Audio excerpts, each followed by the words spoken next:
à force de sans cesse matraquer l'économie française, s'ancre dans nos esprits que nous sommes les cancres de la zone euro, et tous les autres de bons élèves. Pourtant, nos chers voisins ont eux aussi leur propre tare, qui affecte structurellement leurs performances économiques et sociales. En Italie, la productivité est flat depuis 20 ans environ, et l'économie italienne est incapable de mobiliser les ressources pour inverser la tendance. Il en résulte une érosion quasi structurelle de la compétitivité des entreprises italiennes et de leur profitabilité.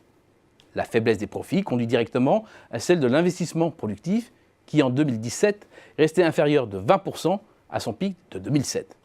Le bilan sur les 22 dernières années, c'est un investissement productif en hausse de 0,6% en moyenne par an. Pour la France, depuis 1995, c'est une progression annuelle moyenne de 2,4%, c'est 4 fois plus. C'est donc un véritable cercle vicieux qui est enclenché en Italie. La faiblesse de la productivité conduit à celle de la compétitivité, qui enclenche celle de la profitabilité, qui entraîne celle de l'investissement, ce qui renforce la faiblesse de la productivité, ainsi de suite. L'Italie, c'est aujourd'hui l'homme malade de l'Europe, donc facile de trouver ce qui ne va pas. Mais qu'en est-il de l'Espagne, le champion actuel de la croissance économique euro-hollandaise? C'est du côté du marché du travail que cela pêche vraiment, avec une triple tare. La première, le taux de chômage est structurellement très élevé. Depuis 1990, il a atteint en moyenne 16,7% de la population active. La France, qui ne fait pourtant vraiment pas office de bon élève, s'en sort beaucoup mieux avec un taux de chômage à 9,5% en moyenne. La deuxième, l'ampleur des variations. L'écart type, une mesure de dispersion, est supérieur à 5 de l'autre côté des Pyrénées contre moins de 1 ici. En d'autres termes, les ajustements sont d'une violence extrême. Troisième et dernier défaut majeur, en lien avec le précédent, l'intérim, c'est-à-dire l'intermittence dans l'emploi est surreprésentée. Plus d'un salarié sur 4 est intérimaire en Espagne, ce qui fait du pays le vice-champion d'Europe, devancé seulement par le Monténégro. La France suit plus loin, derrière, avec 16,5% des emplois concernés. Dualité du marché du travail, chômage structurel élevé et risque plus important de pauvreté. Au seuil de 60% du revenu médian, le taux de risque de pauvreté, après transferts sociaux, est de 22,3%, ce qui place l'Espagne dans le top 5 des pays européens, coincés entre la Bulgarie et la Lituanie.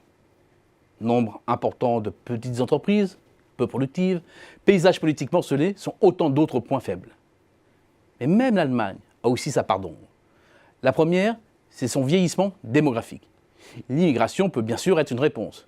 Mais si l'Allemagne veut garder sa force de travail, il lui faudra accueillir de 400 000 à 500 000 travailleurs qualifiés chaque année, selon le calcul d'économistes allemands. Sur 20 à 30 ans, c'est de 10 à 15 millions d'étrangers à intégrer, ce qui est impensable. L'autre solution est d'accroître le taux d'activité, notamment des femmes. Mais cela serait une véritable révolution culturelle, toujours difficile à mener. Les points faibles allemands ne sont pas seulement à venir. La société allemande est aujourd'hui de plus en plus fragmentée. C'est la conséquence directe des réformes Hartz mises en œuvre entre 2003 et 2005, articulées notamment autour du développement de mini-jobs et de coupes drastiques dans l'indemnisation du chômage. Revers de la médaille de la formidable amélioration du marché du travail, la montée du taux de risque de pauvreté des personnes en emploi. Inférieur à 5% au milieu des années 2000, il est proche de 10% depuis 2014. Autre chiffre choc, parmi les États membres de l'UE, l'Allemagne est le pays qui connaît la plus forte proportion de chômeurs en risque de pauvreté ou d'exclusion sociale, devant la Bulgarie et la Lituanie. La moyenne de la zone euro est beaucoup plus basse, sans parler de la France. Bien entendu, l'économie française n'est pas sans reproche, loin s'en faut. Mais à la manière de Talleyrand, quand je me regarde, je me désole. Quand je me compare, je me console.